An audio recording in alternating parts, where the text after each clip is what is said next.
ஒரு மோசமான ரோடு ஆக்சிடென்ட்டுக்கு அப்புறம் ஒரு உயிரை காப்பாற்ற ஒவ்வொரு நொடியும் முக்கியம். பட் ஒரே நேரத்தில் தலையில பலமான அடி, சுயநினைவே இல்லை, உடம்புல பல எலும்பு முறிவுகள்.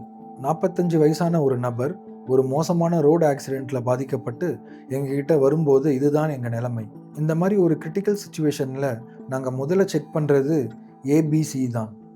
Airway, breathing and circulation. அவரோட உயிரை மீட்க எல்லா நடவடிக்கைகள் எடுத்தும் அவரோட பிபி ஸ்டெபிளைஸ் ஆகவே இல்லை.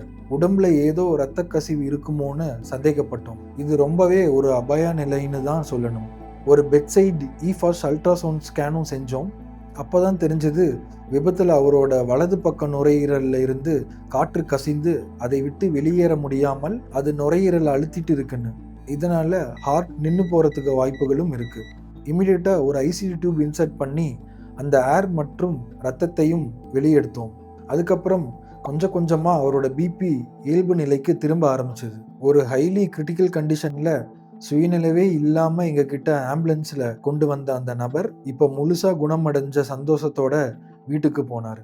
ஒரு பெரிய ஆக்சிடென்ட்னு ஆயிட்டா அது வாழ்க்கையோட முடிவில்லை. நம்பிக்கையோடு இருங்க, ஆரோக்கியமாக இருங்க.